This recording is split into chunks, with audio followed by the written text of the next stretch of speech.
اعوذ باللہ من الشیطان الرجیم، بسم اللہ الرحمن الرحیم۔ آج ہم لوگ شروع کر رہے ہیں السلام علیکم اسٹوڈنٹس۔ آج ہم شروع کر رہے ہیں تحریک دیوبند کا پس منظر۔ جیسا کہ میں نے پہلے بتایا تھا کہ برصغیر میں جب انگریز آئے ہیں تو ان کے آنے سے انہوں نے یہاں پر آ کر عیسائیت کی تبلیغ کے لیے بہت زیادہ پاپڑ بیلے ہیں، بہت زیادہ کوششیں کی ہیں، اور انہوں نے واضح طور پہ یہ کہہ دیا تھا کہ اگر یہاں کے مقامی لوگ جو ہیں وہ انگریزی زبان سیکھیں گے اور سرکاری اسکولوں میں پڑھیں گے تو ان کو سرکاری ملازمتوں کا اہل قرار دیا جائے گا۔ یہ ان کو صرف نچلے درجے کی جابس کے لیے یہاں کے لوگ ضروری تھے، ورنہ اعلیٰ جابس کے لیے افسران جو تھے وہ برطانیہ سے آتے تھے۔ تو اس صورتحال میں دو گروپ بن گئے تھے۔ ایک وہ گروپ تھا جس نے یہ کہا تھا کہ ہمیں انگریزی زبان بھی سیکھنی چاہیے کہ ہم دنیا میں ترقی نہیں کر سکتے، اور مغربی علوم و فنون بھی حاصل کرنا چاہیے۔ اور دوسرا وہ گروپ تھا جس نے آگے جا کر تحریک علی گڑھ جنم دی، اور ایک وہ گروپ تھا جنہوں نے یہ کہا کہ اگر ہم انگریزی زبان سیکھیں گے یا مغربی علوم سیکھیں گے تو ہم اپنے مذہب سے بہت زیادہ دور ہو جائیں گے۔ اس طرح دو طبقے بن گئے تھے۔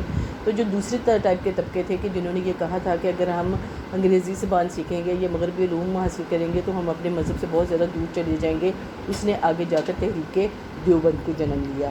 تو تحریک دیوبند کا جو پس منظر تھا وہ یہ تھا کہ ہندوستان میں برطانوی قبضے کے بعد جب انگریزوں نے نیا نظام تعلیم کا نافذ کیا یہاں پہ بنایا، تو ہندوؤں نے اس کو بہت زیادہ جلد قبول کر لیا، کیونکہ اس سے کوئی خاص فرق نہیں پڑتا تھا۔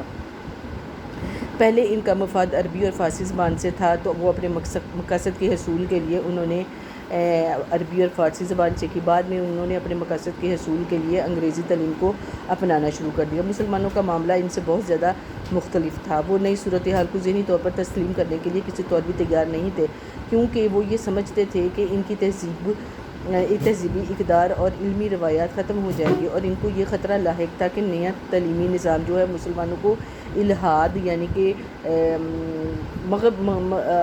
یعنی مذہب سے دور لے جائے گا اور مغرب پرستی کی طرف لے جائے گا۔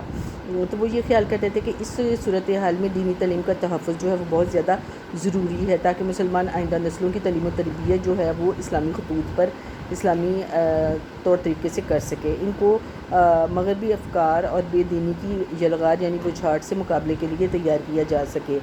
اس مقصد کے لیے کوئی لاہ عمل یعنی کوئی اصول، کوئی ضوابط بنانے کے لیے مسلمان علماء اور اکابرین نے سہارنپور عالم اور اکابرین جو تھے سہارنپور یو پی کے قصبے دیوبند کی مسجد میں چھتہ میں مشاورت کے لیے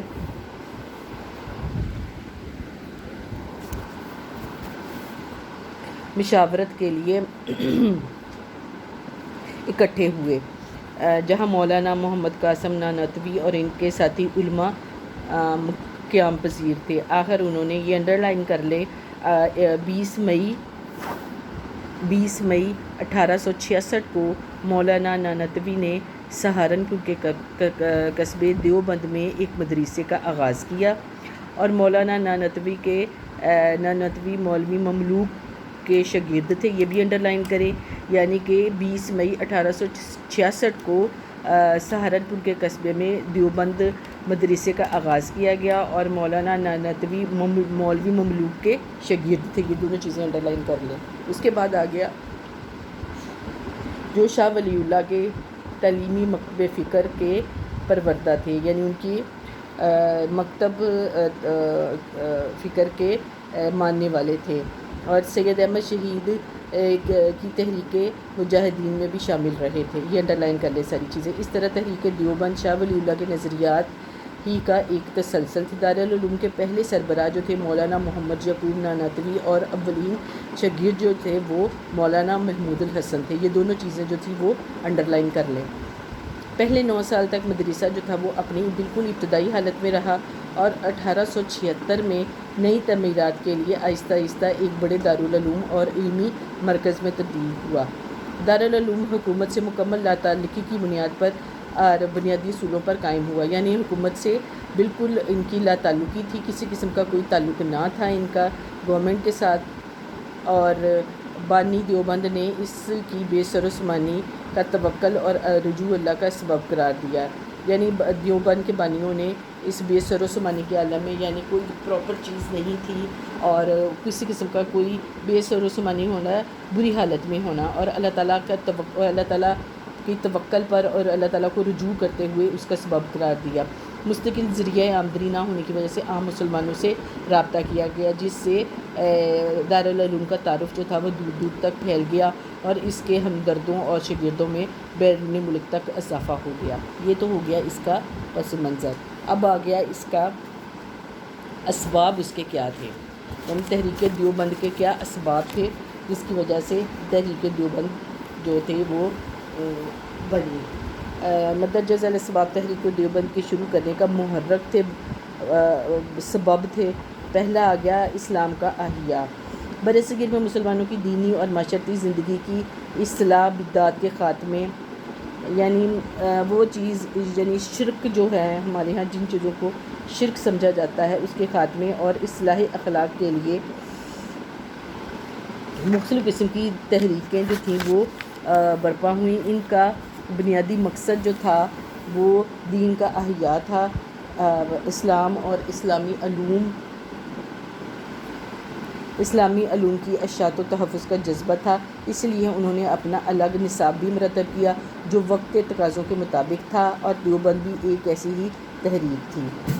اچھا، اس کے بعد تبلیغ اسلام آ گیا۔ عیسائی پادری اور مشنری ادارے 1857 کے بعد مسلمانوں کے نظام تعلیم کو تباہ کرنے کے لیے ساتھ ساتھ سرکاری سرپرستی میں کھلم کھلا عیسائیت کی تبلیغ و اشاعت کر رہے تھے، یعنی عیسائی پادری جو تھے عیسائیت کی تبلیغ کرنے والے، اور عیسائیوں کے جو ادارے تھے وہ 1857 کے بعد مسلمانوں کے نظام تعلیم کو تباہ کرنے کے لیے سرکاری سرپرستی پر، یعنی گورنمنٹ کے انڈر رہ کر کھلم کھلا عیسائیت کی تبلیغ اور اس کی اشاعت میں مصروف تھے۔ اس صورتحال میں ایسے مسلمان علماء تیار کرنا بہت زیادہ ضروری تھا جو تبلیغ اسلام، اسلام کی تبلیغ اور عیسائیت کی تردید اور عیسائیت کو ختم کرنے کا فریضہ سر انجام دے سکے۔ تحریک دیوبند نے ایسے علماء کی تیاری کا فریضہ جو ہے وہ بہت اچھے طریقے سے انجام دیا۔ یہ تو ہو گیا تحریک دیوبند کا پس منظر اور ان کے اسباب۔ کل ہم انشاءاللہ اس کی خصوصیات اور اس پر جو تبصرہ ہے وہ پڑھ لیں گے، اور اگلی 2 دنوں میں تحریک علی گڑھ ہماری کمپلیٹ ہو جائے گی۔ تو آج کے لیے اتنا ہی کافی ہے۔ اللہ حافظ۔